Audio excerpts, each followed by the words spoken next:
E se o fracasso não fosse o problema? E se o problema fosse a forma como você enxerga o fracasso? Porque talvez aquilo que você chama de derrota seja exatamente o que poderia te fortalecer, mas você está olhando do jeito errado.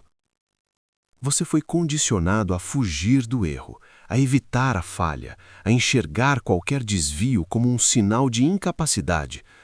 Só que existe uma outra forma de olhar para isso, uma forma antiga, silenciosa, poderosa, que pode mudar completamente a forma como você lida com tudo que dá errado na sua vida. Se você quer entender como transformar algo que normalmente te trava em algo que pode te fortalecer, já se inscreve no canal, porque esse tipo de reflexão não muda só o que você pensa, muda a forma como você vive. Hoje o fracasso virou algo quase proibido. Você precisa acertar, precisa evoluir, precisa mostrar resultado. Tudo precisa dar certo, rápido, visível, validado. E quando isso não acontece, vem o peso. A frustração aparece, a dúvida cresce e junto com isso vem aquela sensação desconfortável de que talvez você não seja bom o suficiente. Talvez você esteja ficando para trás. Talvez aquilo não seja para você. Mas aqui está o ponto que muda tudo. O problema não é falhar. O problema é o significado que você dá à falha. Duas pessoas podem passar pela mesma situação, o mesmo erro, a mesma tentativa frustrada, o mesmo resultado negativo. E ainda assim, uma sai mais forte, mais preparada, mais clara, enquanto a outra se quebra, se retrai, se afasta. A diferença não está no que aconteceu, está na forma como cada uma interpretou aquilo. E isso não é uma ideia moderna. Muito antes de existir psicologia como conhecemos hoje, os estoicos já tinham percebido algo essencial. Você não controla o que acontece com você, mas controla como responde ao que acontece. E isso muda tudo. Grande parte do sofrimento humano vem da tentativa constante de controlar aquilo que nunca esteve sob nosso controle. Resultado, reconhecimento, opinião dos outros, timing, sorte, tudo isso está fora da sua mão. E ainda assim você foi ensinado a medir seu valor com base nessas coisas. Quando dá certo, você se sente capaz. Quando dá errado, você se sente insuficiente. Mas e se isso nunca esteve realmente sob seu controle? Talvez você não tenha falhado da forma que imagina. Talvez você só esteja julgando um resultado que nunca dependeu totalmente de você. Talvez você esteja se cobrando por algo que não era seu para controlar. Essa é a primeira virada. Você foi condicionado a acreditar que sucesso define valor e fracasso define falta de valor. Mas isso não é uma verdade absoluta. É apenas uma interpretação, e na maioria das vezes uma interpretação limitada.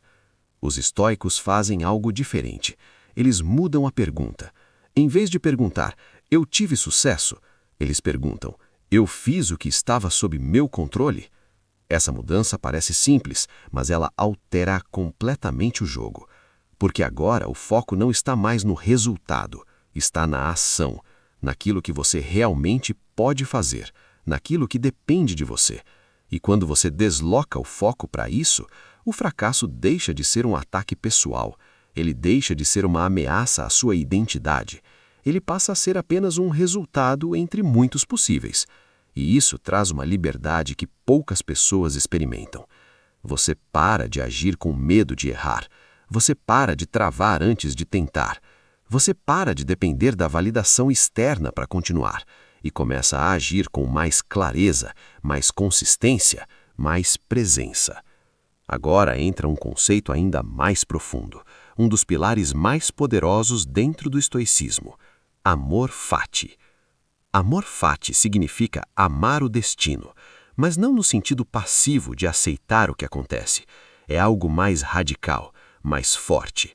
É olhar para tudo, inclusive o erro, a frustração, a falha, e dizer, isso também faz parte.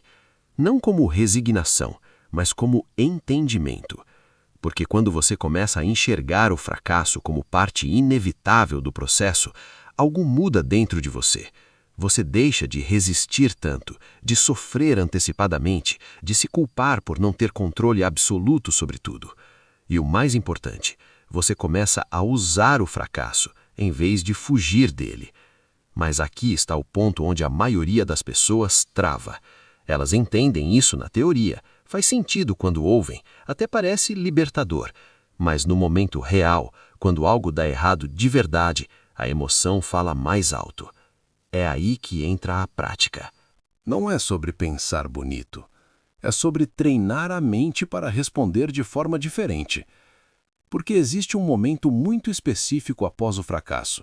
Um instante curto, quase automático, onde você interpreta o que aconteceu. E essa interpretação define tudo. A maioria das pessoas entra no padrão automático.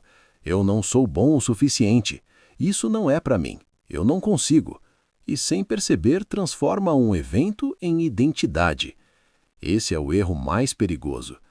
Fracassar é um evento, mas você transforma isso em algo permanente. Você deixa de dizer eu falhei e passa a acreditar eu sou um fracasso. Os estoicos quebram esse padrão. Eles separam as coisas. Resultado não é identidade. Falha não é definição. É só um acontecimento. A primeira prática é simples, mas poderosa. Separar fato de interpretação. Quando algo dá errado, pergunta para si mesmo: o que realmente aconteceu? E o que eu estou dizendo sobre isso? O fato costuma ser neutro. Não funcionou, não deu certo, não saiu como esperado. A interpretação é o que dói. Eu não sirvo, eu não sou capaz, eu falhei como pessoa. Percebe a diferença? O fato não te destrói, a interpretação sim. A segunda prática é focar no que depende de você. Em qualquer situação, pergunta: o que estava sob meu controle aqui?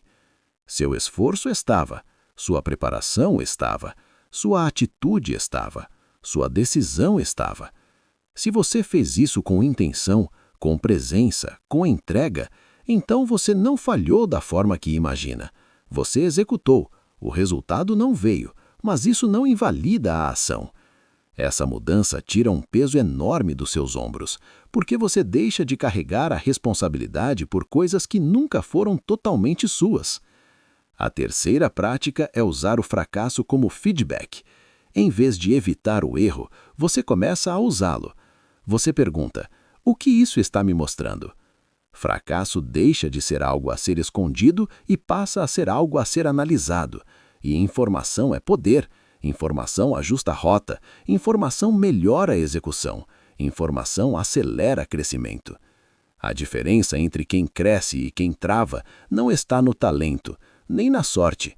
Está na forma como interpreta e responde ao erro. Quem cresce ajusta, tenta de novo, aprende rápido. Quem trava evita, se culpa e desiste cedo. E aqui voltamos ao amor fati, mas agora na prática. Quando algo dá errado, você não reage com exagero, não cria um drama interno, não transforma aquilo em um ataque à sua identidade. Você simplesmente diz: isso também faz parte, e segue. Isso não significa que você não sente, não significa que não dói, significa que você não se paralisa por causa disso. Isso cria uma forma de resiliência muito diferente da que a maioria das pessoas entende. Resiliência não é não sentir, não é ser frio, não é ignorar a frustração. Resiliência é sentir e continuar. E isso, principalmente para muitos homens, é uma virada importante, porque muitos foram ensinados a evitar o erro, esconder fraqueza, buscar validação constante. Mas isso cria uma fragilidade silenciosa, porque quem não aceita o erro não evolui. Força de verdade não é nunca falhar, é agir mesmo com risco, falhar quando necessário, ajustar sem se destruir e continuar com clareza. O fracasso, quando bem interpretado, vira um filtro. Ele elimina ilusões, corta expectativas irreais e te aproxima do que realmente funciona. Então a pergunta que muda tudo é simples. Na próxima vez que algo der errado, Isso está te destruindo ou te construindo? Porque, no fim, não é o evento que define isso, é a sua resposta. A vida não vai parar de te testar. Você vai errar, vai falhar, vai se frustrar, isso é inevitável. Mas isso não é o problema. O problema seria parar por causa disso. Se esse vídeo mudou a forma como você enxerga o fracasso, talvez seja a hora de parar de evitar o erro e começar a usar ele a seu favor. Porque, no fim, não é quem nunca falha que vence, é quem não se define pelo fracasso.